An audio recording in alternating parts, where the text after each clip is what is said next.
On May 10, 1945, at the British Interrogation Center in Bad Mondorf, Luxembourg, Major Karl Erich Kulenthal sat across from his interrogator with a trembling cigarette.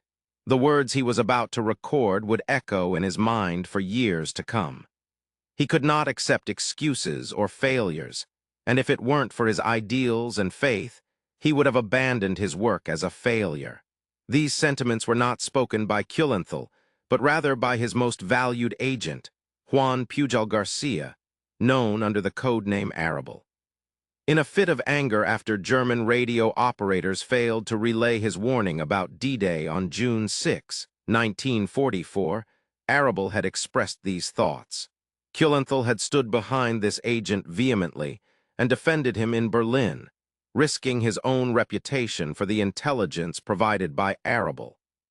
As he sat in that interrogation room, however, he discovered that what he believed to be his greatest achievement was actually a catastrophic failure. For 4 years, as an ex-Abwehr officer, Kulenthal had operated what he thought was Nazi Germany's most successful spy network in Britain. This network consisted of 27 agents providing detailed intelligence on Allied military preparations. The Germans were so convinced by this network that they ceased any further attempts to recruit spies in the UK. Unknown to Kulenthal and German intelligence, every single one of these agents was a fictional creation devised by Juan Pujol Garcia, working for British intelligence from his modest home in Hendon, North London. The scale of deception was immense. Over 500 radio messages were exchanged between January 1944 and D-Day, sometimes exceeding 20 messages per day. Additionally, more than 315 letters averaging 2,000 words each were sent.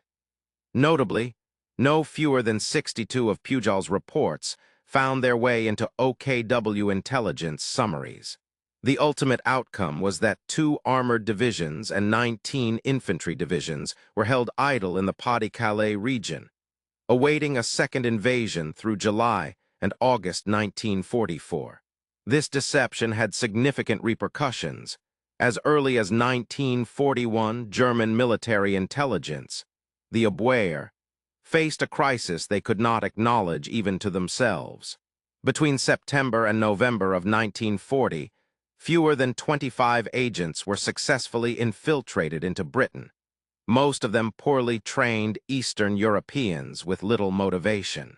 All spies dispatched to Britain had been either captured, turned against their own side, or executed. The renowned German intelligence apparatus was essentially blindfolded. In Madrid, the Abwehr office occupied an elegant building on Cal Fernando el Santo, maintaining appearances of diplomatic routine while desperately searching for any means to gather information about Britain. Station Chief Wilhelm Lissner, also known as Gustav Lenz, had been unable to recruit even one dependable agent in the British Isles. His deputy, Major Karl Erich Kulenthal, felt increasingly frustrated. Admiral Wilhelm Karners took a liking to Kulenthal, pushing Lissner into an effectively subordinate position. Kulenthal was a complex figure within Nazi intelligence.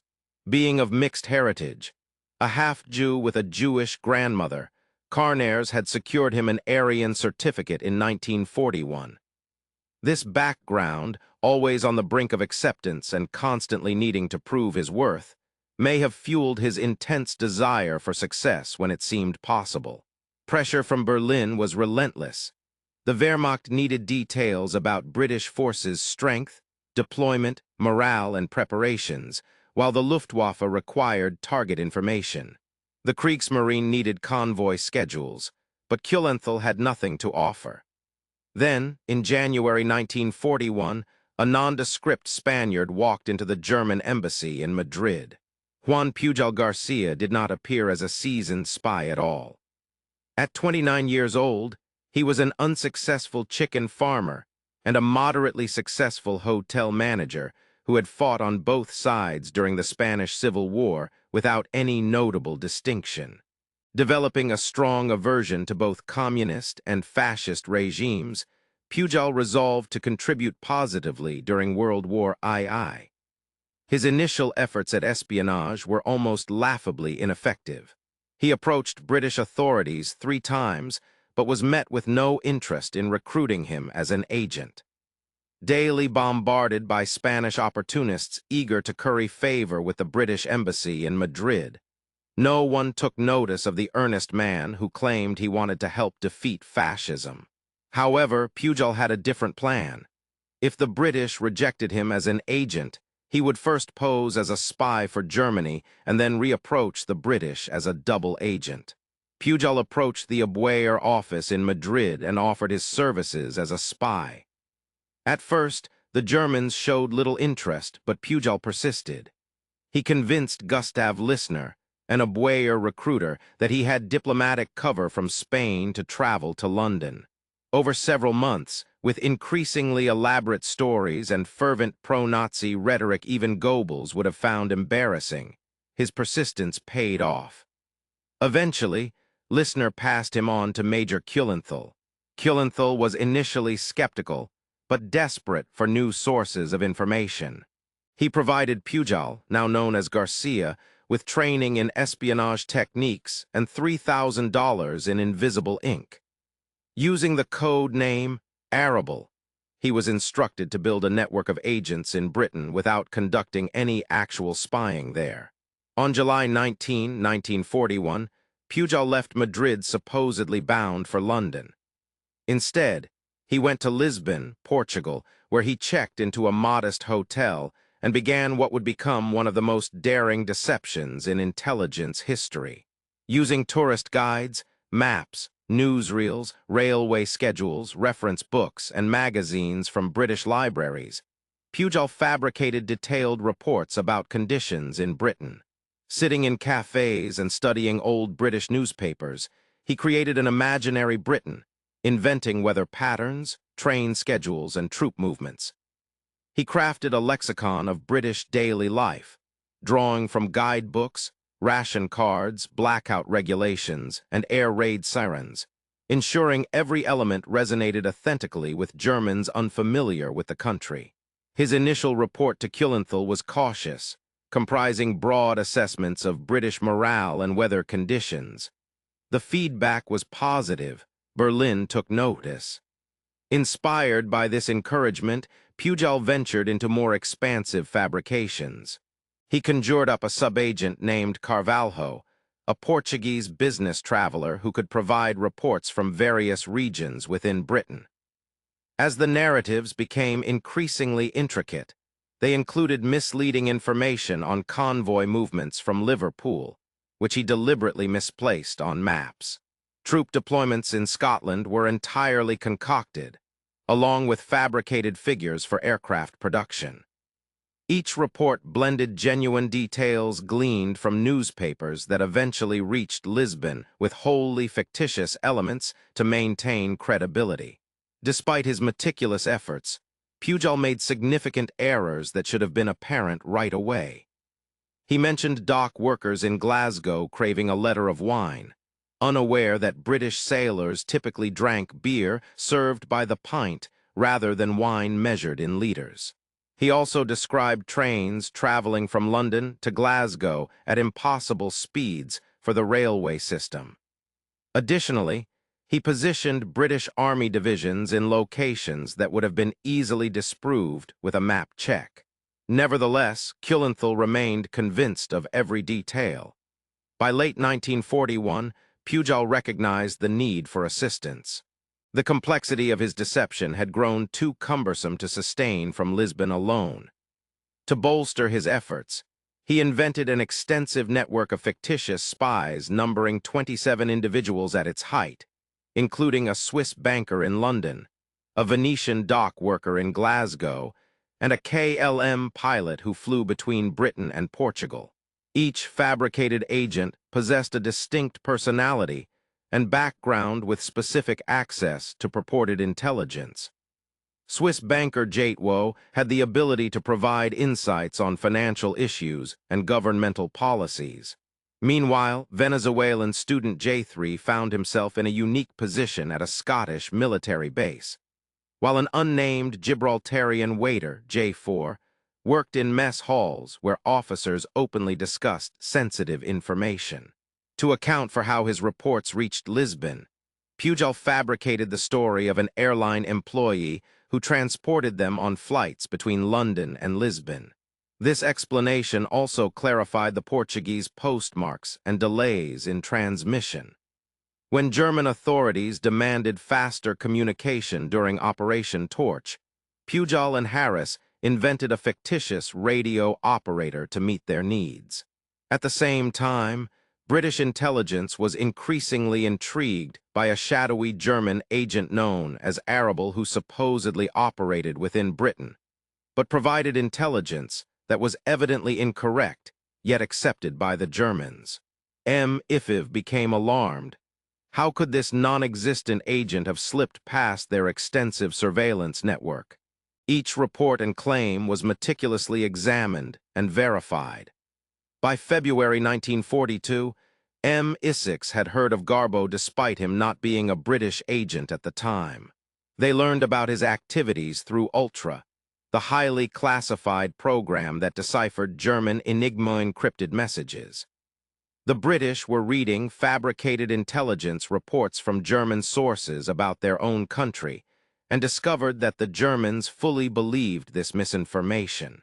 In Lisbon, Pujol was becoming increasingly desperate as his deception began to unravel. He urgently needed assistance from the British, but had previously been turned away when seeking support. In February 1942, he finally managed to reach out to Lieutenant Patrick Demarest, the American naval attaché stationed in Lisbon.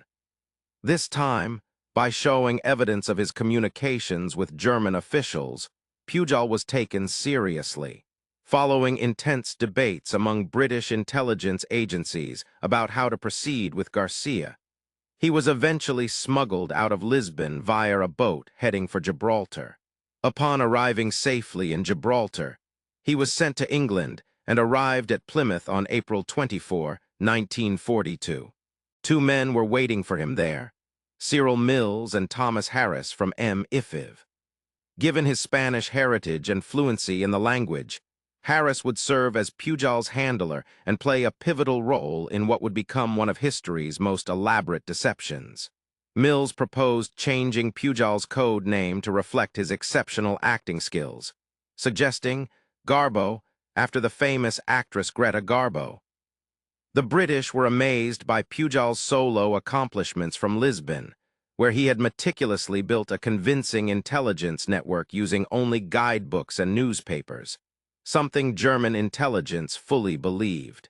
With MI5's support, this deception could now be expanded to an even grander scale.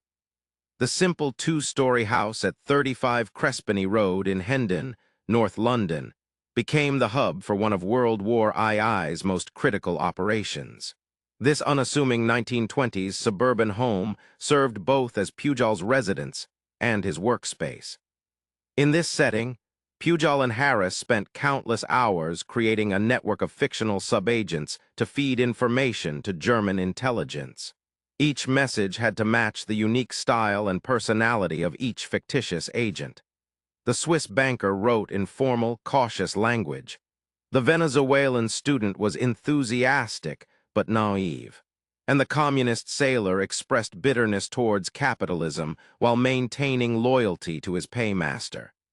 Harris quickly developed a convincing backstory for Garbo, providing German intelligence with both valuable information and extensive deceptions. Carefully curated military data, designed to be either innocuous or outdated, was blended with vital misinformation. The key lay in maintaining the right equilibrium. Too much fake information would raise German suspicions, whereas an excess of genuine details could cause real harm. This intricate web continued to expand. When Pujol needed to account for the absence of reports from Liverpool regarding ship movements, he declared his local agent deceased. To back up this fabrication, the British fabricated and published a non-existent spy's obituary in the local newspaper. By early 1943, Garbo's network had grown so intricate that organizational charts were required to keep track of the fictional operatives. Each character had their own subplots, unique access levels, and distinctive personality traits. Some purportedly fell in love, others claimed illness, some demanded more money, while others disappointed with their unreliability. Despite all being fabricated, it was all accepted as true. In Madrid, Karl Erich Kuhlenthal relied entirely on the Arable network. The information provided was so extensive, detailed, and convincing that he ceased attempting to recruit new agents in Britain. Why go through the trouble of infiltrating when Arable supplied everything Berlin required? During Carnares's visit to Spain, Kuhlenthal showcased his agent network with particular pride, highlighting ingenious pieces of intelligence. In March 1943, Garbo sent a cake containing an RAF handbook inside, topped with chocolate icing bearing good wishes for Odette. Carnares was impressed by such cleverness. The Germans generously compensated for this fabricated intelligence. By 1943, they were funding all 27 of Garbo's fictitious agents through various channels, amounting to thousands of dollars. MI5 meticulously monitored these funds, which ultimately ended up in British government coffers. In essence, the Germans were financing their own deception. However, Kuhlenthal wasn't merely relaying Garbo's information. He was embellishing it significantly. Many of his additions were either inaccurate or irrelevant. He also made some amusing errors, such as believing the Isle of Man was located north of Ireland. His eagerness to satisfy Berlin led him to include details that Garbo hadn't provided, further enhancing the fabricated narrative. The dynamic between handler and agent had become nearly symbiotic. Kuhlenthal needed Arable to secure his standing and credibility. Garbo exploited this reliance masterfully. As Pujol observed, the more stringent our demands became, the more cooperative they were. Conversely, as Garbo grew increasingly arrogant and unpredictable, their consideration increased in response. By January 1944, the stakes had become critical. The Germans informed Pujol that they believed the Allies were preparing for a large-scale invasion of Europe, and looked to him to remain well-informed. Everything Garbo and Harris had meticulously constructed over 3 years was about to face its ultimate challenge. Operation Fortitude, the deception plan, was immensely ambitious in scope. It aimed to convince the Germans that the invasion would take place at Pas-de-Calais, the shortest route from England to France, rather than at Normandy, where it would actually occur. Furthermore, even after the Normandy landings, the Germans had to be convinced that this was merely a diversion. The foundation of the new force already existed in the form of the 1st United States Army Group, FUSAG, under the command of Omar Bradley. Although initially formed for administrative purposes and never used, the Germans had discovered its existence through radio intercepts. Now it would be transformed into a phantom army comprising 150,000 troops led by General George Patton. Garbo's network operated at full capacity during this period. Between January 1944 and D-Day, over 500 radio messages, averaging 4 per day, were exchanged between Garbo and Madrid, which in turn relayed them directly to Berlin. Each message contributed another layer of deception, detailing troop movements, supply buildups, and training exercises, all pointing to Pas-de-Calais. Agent 3, hailing from Venezuela, observed significant military activities in Scotland. Agent 7, formerly part of the Royal Marines and now residing in Wales, noted substantial shipping movements in Dover. An American sergeant known as Agent 43 provided details about General Patton's presence in southeast England. Each piece of intelligence corroborated a fabricated scenario. The 1st United States Army Group was indeed sizable and destined for Pas-de-Calais. As D-Day drew near, Garbo and Harris encountered an exceedingly difficult task. To uphold credibility, Garbo had to alert the Germans about the impending invasion without giving them enough time to react effectively. Timing would be crucial. Special arrangements were made with German radio operators to ensure they monitored Garbo's transmissions through the night of June 5, 1944, under the pretense that a subagent was scheduled to deliver critical information soon. However, when Garbo attempted contact at 3 a.m., he received no response until 8 a.m. the following morning. This delay by the Germans turned out to be an advantageous twist in the deception plan. By then, Allied paratroopers had already commenced their landings, and Garbo relayed accurate details about the invasion, though it was too late for any German countermeasures. Garbo's frustration at being ignored boiled over when he declared his readiness to abandon the mission if not for his commitment. The Germans felt deeply embarrassed, recognizing that they had disregarded a valuable asset who risked everything to warn them. Coulant's agent conveyed sincere apologies to Garbo, but the true deception was yet to unfold. 3 days after the Normandy landings began, as Allied forces struggled to establish their beachhead against fierce German resistance, Garbo dispatched what would become the most critical message of the war. It was lengthy, detailed, and urgent, demanding immediate transmission to top-tier German command. This message, meticulously crafted by Garbo and Harris over many hours, falsely indicated that the Normandy landings were merely a diversionary tactic. The actual invasion, spearheaded by Patton's First Army Group, would occur at Pas-de-Calais. British agents working under Garbo's direction verified that the troops landed in Normandy were merely a supporting contingent. The primary force stayed put in southeastern England, ready for action. 2 days later, a German dispatch to Madrid stated that all intelligence reports received from Arable, the code name for their spy network, had been confirmed without exception and were deemed exceptionally valuable.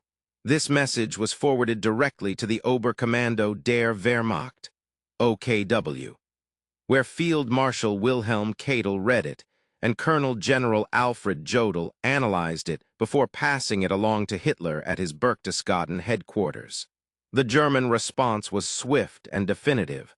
The 15th Army stationed in Pas-de-Calais, comprising over 200,000 soldiers, would stay put. Additionally, the 1st SS Panzer Division, which had been en route to Normandy, received orders to cease its advance. Meanwhile, the 116th Panzer Division remained on standby north of the Seine River. The OKW trusted Garbo's intelligence so thoroughly that they maintained 2 armored divisions and 19 infantry divisions at Pas-de-Calais through July and August 1944, anticipating a secondary Allied invasion that never materialized.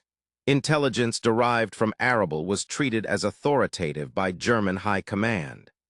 Field Marshal Gerd von Hunersdorf, Commander-in-Chief of the Western Front, had advocated for moving the 15th Army to Normandy as early as June 8th. However, Hitler, swayed by Garbo's reports, vetoed this proposal. The Phantom Army stationed in southeastern England continued to influence German strategy significantly. Due to Operation Fortitude's success, many units were kept away from the Normandy theater until July, delaying their deployment and allowing Allied forces to solidify their foothold, expand their perimeter, and prepare for a breakout operation. Throughout the weeks that followed, while Allied troops consolidated their gains in Normandy and reinforced their positions, German forces at Pas-de-Calais remained on standby awaiting an invasion that never came. The Germans were completely misled regarding the true strength of the Allies. They believed there to be 89 divisions stationed in Britain when the actual figure was only 47. They thought Patton led a large army group, unaware that he was under a cloud and awaiting assignment. Similarly, they believed Norway faced an imminent threat from a British Fourth Army stationed in Scotland, despite this force being non-existent except in Garbo's fabricated communications. Even after the Allies broke through Normandy in late July, and swept across France in August. Certain German commanders still doubted whether the true invasion had occurred yet. Garbo's misinformation created a strategic paralysis that persisted long after D-Day. On July 29, 1944, as Allied forces advanced rapidly through France, an astonishing message arrived from Germany. The recipient was informed by Hitler himself of receiving the Iron Cross for his exceptional service to Germany. In response, Pujol and Harris conveyed Garbo's humble gratitude for such a prestigious honor that he felt undeserving of. This irony was profound. Hitler had personally awarded one of Britain's most effective double agents with Germany's highest military decoration, contributing significantly to their defeat. In the same year, King George VI would secretly bestow upon Pujol the Member of the Order of the British Empire, MBE, for his actions. He thus became one of the few individuals to receive high honors from both sides during World War II. The awarding of the Iron Cross underscored the Germans' unwavering trust in Garbo, despite their armies retreating and clear evidence suggesting otherwise. They never suspected that their most trusted agent was actually working against them. By September 1944, as Allied troops neared the German border, MI5 faced a delicate situation following concerns that Pujol might be exposed as a British double agent. It was decided he should go into hiding, though his network would continue providing misleading information to the Germans.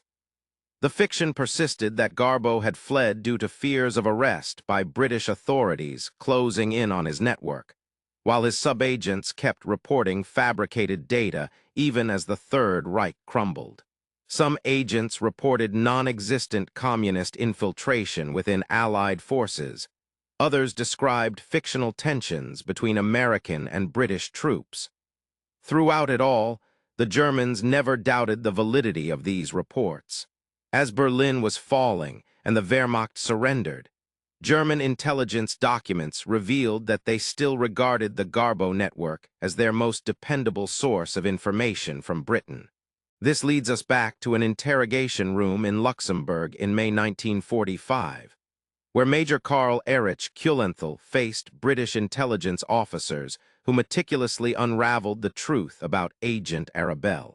The British interrogator displayed document after document, messages from Garbo, German responses, orders that kept divisions at Pas-de-Calais, and summaries of intelligence sent to Hitler himself. Each piece of evidence confirmed the same reality. Every agent in the network was a figment of imagination. Kuehlenthal felt his world crumbling as he realized that for 4 years, he had staked his reputation, career, and life on Agent Arabelle. He had defended him against skeptics, argued for resources to maintain the network, and even boasted about it to Canaris himself. Kuehlenthal's reports were highly regarded in Berlin. However, from a British perspective, Kuehlenthal's gullibility rendered him worse than useless. The interrogator then showed Kuehlenthal a photograph of Juan Pujol Garcia, a nondescript Spanish man with a slight smile who had approached the German embassy in Madrid 4 years earlier as a failed chicken farmer. This individual, operating from a house in North London, had crafted an intelligence network so convincing that it influenced German high command's strategic decisions. The interrogator pointed out that 27 fictional agents were all funded by German intelligence and created by one man along with his British handler. Kuehlenthal was speechless. There were no words to convey the magnitude of the deception when all the numbers were finally tallied. The Garbo network transmitted more than 500 radio messages during the critical period preceding D-Day. The Germans had spent roughly $340,000 in contemporary currency to finance a fictitious agent network. This deception kept over 500,000 German troops away from Normandy for several weeks following the invasion. Military experts later estimated that Operation Fortitude, with Garbo at its core, shortened the war in Europe by several months, potentially even a full year.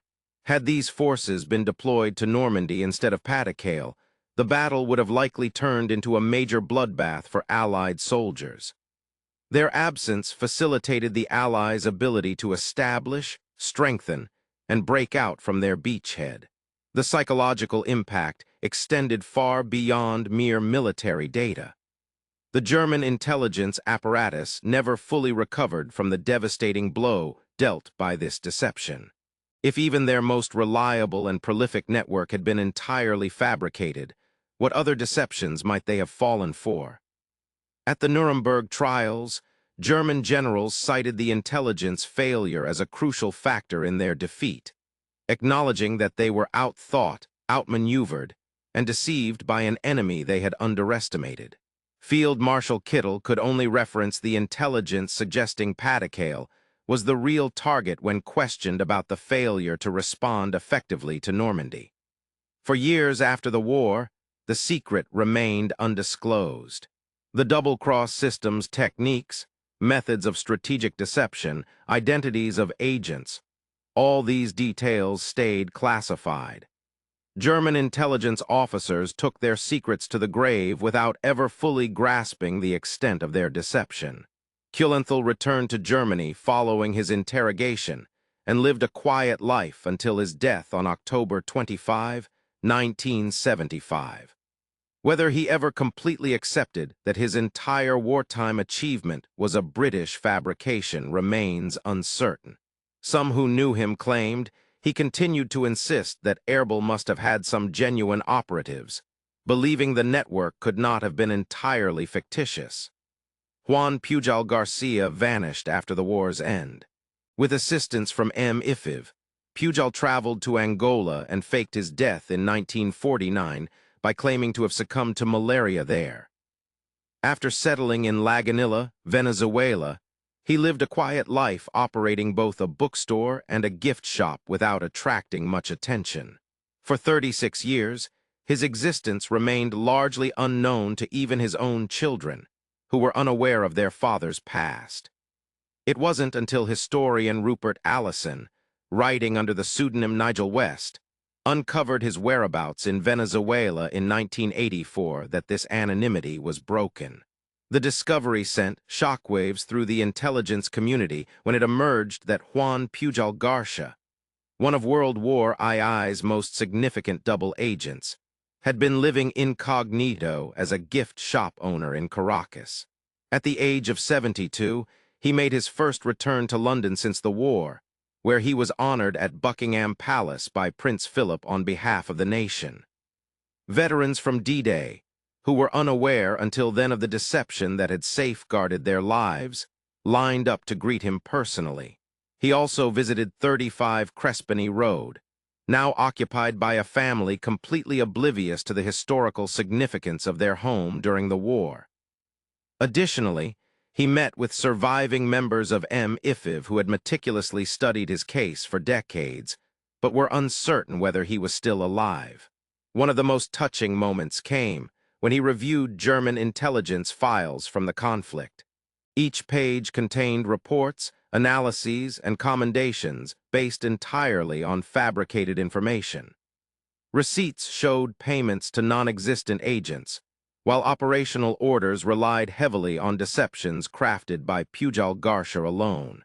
The meticulous documentation revealed how an entire intelligence structure had been misled. Did they truly believe everything he concocted? He inquired of his former handler. Every word was the truthful response. Every single detail was believed without question. Historians continue to study the Garbo operation, considering it one of the most successful espionage efforts during World War II. How did a single individual and his handler manage to deceive an entire intelligence apparatus so thoroughly? How did fictional spies gain more credibility than genuine ones?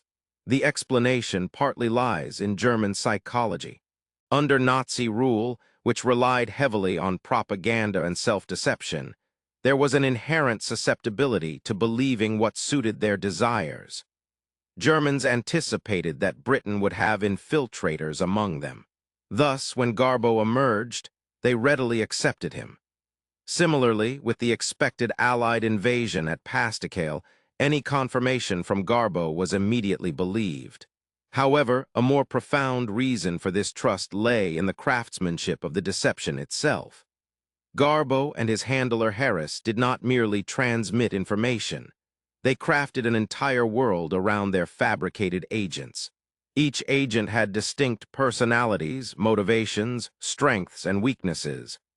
The network encompassed internal conflicts, romantic entanglements, financial difficulties, every element that added a sense of authenticity.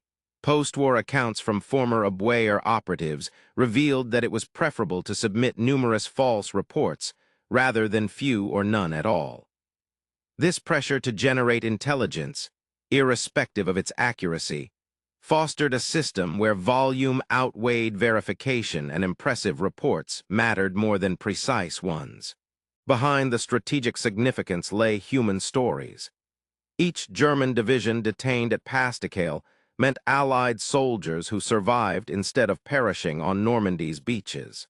Every additional day, the Germans waited for the actual invasion, allowed Allied forces to fortify their position further. Estimates indicate that Operation Fortitude potentially saved tens of thousands of Allied lives.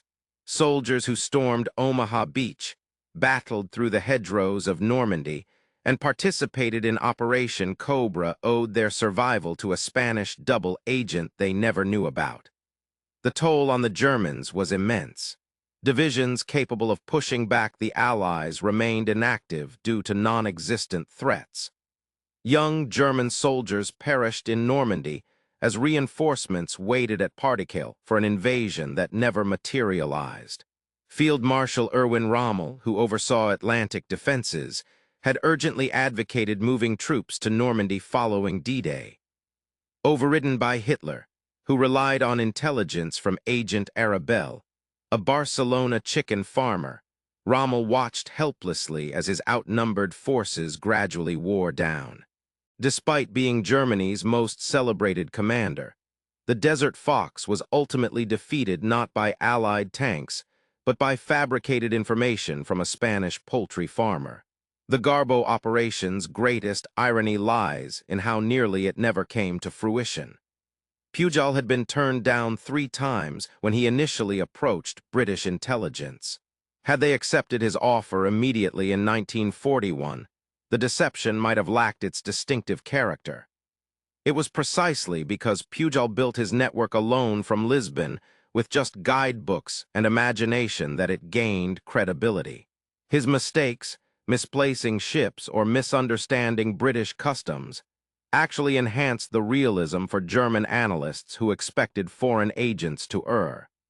The sheer implausibility of the setup became its strength. Who would suspect 27 agents were all fictitious? And who could believe Germany's most productive intelligence network was operated by one man in a London suburb? The audacity required to doubt this deception was too much for German intelligence, which remained incapable of questioning it. When the full story behind Garbo emerged decades later in the 1970s and 1980s, shockwaves rippled through international intelligence communities. It turned out that every German agent in Britain had been either captured or willingly surrendered after the war, revealing a double-cross system where Garbo was central. Surviving German officers were left reevaluating all their wartime assessments based on agent reports, shaken to the core by these revelations. The basis of their wartime intelligence efforts was not just inaccurate, but entirely fabricated. A former WWII officer interviewed in the 1980s found it impossible to believe otherwise. He argued there had to have been genuine agents involved. Arabelle couldn't possibly have made up everything herself. The specifics were too intricate and too accurate, he pointed out. When presented with Garbo's handwritten communications, MIFIV files, and financial records, however, the officer was left speechless before quietly admitting they never stood a chance. Even after Germany's surrender in 1945, the Garbo network sent its last batch of messages during the chaos of May when Nazi Germany was crumbling, and Kulenthal himself faced imminent arrest. These communications warned about communist infiltration within Allied forces, undisclosed Soviet pacts, and tensions that would shape the post-war era. Like all other transmissions from Garbo, these were meticulously crafted fabrications designed to benefit British interests. However, unlike those during wartime, these messages would never be acted upon. The Third Reich was no more, its intelligence apparatus dismantled, and its operatives facing interrogation or trial. The final dispatch from the Garbo network, dated May 5, 1945, 3 days before Germany's surrender, stated that Agent 3, a non-existent Venezuelan student, had been apprehended by British counterintelligence. This was an appropriate conclusion to the deception, detailing the arrest of a fictional agent reported back to an intelligence service that would soon cease operations. Juan Pujol Garcia passed away on October 10, 1988, in Caracas, Venezuela, at the age of 76. His death made headlines around the world as the chicken farmer who fooled Hitler, the spy who saved D-Day, and the man who created an army of ghosts. Yet his legacy endured through tangible and intangible means. The methods he introduced, such as crafting intricate and believable fictional networks, became standard practice in intelligence services globally. His demonstration that perception can be more powerful than reality greatly influenced Cold War operations for decades to come. The D-Day Museum in Portsmouth features a small display dedicated to Agent Garbo, which informs visitors, many of whom are relatives of D-Day veterans, about this Spanish double agent who played a crucial role in protecting their ancestors. The exhibit showcases one of Garbo's encrypted communications, where the seemingly harmless text concealed a deception that altered the course of history. In May 1945, inside an interrogation room in Luxembourg, a British officer concluded his presentation of evidence related to the Garbo operation to Karl Erich Kulenthal, a German intelligence official. For almost an hour, Kulenthal remained silent, contemplating the enormity of his mistake. After some time, he posed a single question. Did the June 9th message, which claimed Normandy was a diversionary tactic, originate from London? The interrogator confirmed it had been sent from Hendon.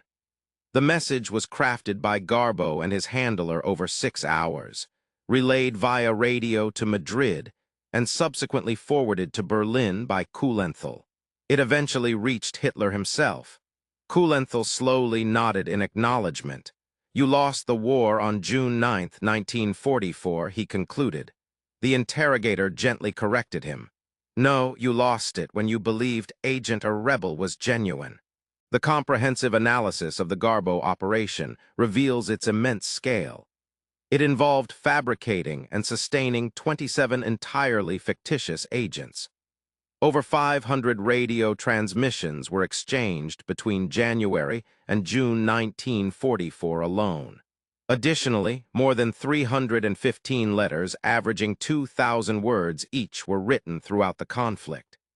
German intelligence spent $340,000 funding these non-existent operatives. Garbo's reports were included in over 62 summaries by the High Command Intelligence Service. As a result of this elaborate deception, multiple divisions of the German 15th Army remained stationed at Pas-de-Calais after D-Day. Panzer reserves were held away from Normandy during critical moments, and it took 7 weeks for the German High Command to acknowledge that Normandy was indeed the site of the main invasion. The strategic paralysis induced by the mathematics of deceit enabled the Allies to establish a strong presence in Europe. Each false report, each fabricated troop movement, and every invented conversation collectively formed an intricate web of misinformation that altered historical events dramatically. Even now, certain aspects of the Garbo operation remain shrouded in mystery. How did Kulenthal, known for his intelligence and capability, fail to detect the deception? And how did German intelligence, famed for its meticulousness, neglect to verify any of Garbo's agents? Part of the explanation can be found in the corruption within the intelligence process itself. One intercepted message revealed that Kulantel was running an expensive agent in London, a Yugoslav diplomat who had cost the Abwehr £400 over 2 years.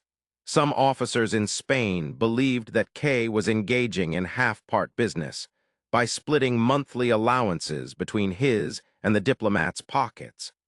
The system incentivized those who produced intelligence rather than those who verified it.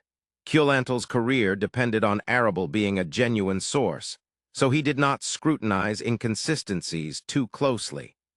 Berlin required British intelligence data, hence they never questioned their sole reliable provider. The success of Agent Garbo was due to a perfect alignment of several critical factors that may never repeat themselves. These included a volunteer double agent with remarkable imagination, a handler named Thomas Harris, who possessed cultural knowledge and linguistic proficiency to enhance the deception, an enemy intelligence service desperate for information and predisposed to believe it, technology like Ultra that allowed deceivers to monitor their operations' effectiveness in real time, and Operation Fortitude, which necessitated precisely the kind of detailed and convincing intelligence that Garbo could provide. Removing any one of these elements might have led to the failure of the entire deception scheme. If Pujol had not been so persistent, if Harris had not served as his handler, if the Germans had not been so desperate for British intelligence, or if Ultra had not provided timely feedback on the operation's success, the intricate web of deceit could have unraveled entirely. During a 1984 reunion dinner in London with surviving MI5 operatives, Juan Pujol Garcia was questioned about what prompted him to engage in such perilous deception. His response was succinct yet profound. "I wanted to do something beneficial for humanity. The Nazis were wicked, and I had witnessed enough of their cruelty in Spain to be convinced of this. If my creativity and storytelling skills could contribute to defeating them, that would be my way of making a difference. Though I lacked weapons or an army, I possessed the power to convince the Germans of whatever narrative I concocted." He then paused and added with a slight grin, "And it succeeded, didn't it? They believed every word." Indeed, they did. For 4 pivotal years, German intelligence relied on Agent Arable's reports and his network. Divisions were redeployed, resources were allocated, and strategic decisions were made based on the information provided by this fictitious source. The Germans were completely unaware that their most trusted informant was actually feeding them misinformation. Agent Garbo's operation took place in a modest house in North London, where a former chicken farmer and an art dealer's son worked together to craft narratives that reflected German expectations and fears back at them. In reality, the invasion warnings and other intelligence they received came from fictional characters created by Juan Pujol Garcia himself. The Germans trusted these fabricated reports entirely, without realizing that their supposed triumphs in intelligence were actually catastrophic failures. The tale of Agent Garbo exemplifies how perception can often be more influential than actual facts in both intelligence operations and warfare. It was not a lack of information, but rather the trust placed in inaccurate data that led to the Germans' ultimate downfall from the moment Agent Garbo infiltrated their Madrid embassy. Their defeat did not come from military might or weaponry, but rather through an ingenious blend of creativity and deceit that surpassed their wildest expectations. As Karl Erich Kulantel stepped out of the interrogation room in Luxembourg, he was left with the realization that everything he had staunchly believed, reported to Berlin, and defended was fabricated. The network he had proudly boasted about to Canaris, the agents he had generously funded, and the intelligence he had fervently upheld turned out to be non-existent. In Venezuela, Juan Pujol Garcia continued operating his gift shop without anyone's knowledge. His customers, neighbors, even his own children were unaware of his secret life. This individual who rewrote history through sheer imagination now lived a quiet, anonymous existence, preserving the truth about how one person's ingenuity outsmarted the formidable German intelligence apparatus and contributed to safeguarding Western civilization. The Germans remained oblivious, and by the time they uncovered the reality, it was already too late. The war had concluded, the Reich lay in ruins, and Agent Garbo had secured his place as possibly the most accomplished double agent ever known. Through nothing more than imagination, resolve, and a willingness on the part of the Germans to see what they desperately wanted to believe, he played a pivotal role in ensuring the success of D-Day.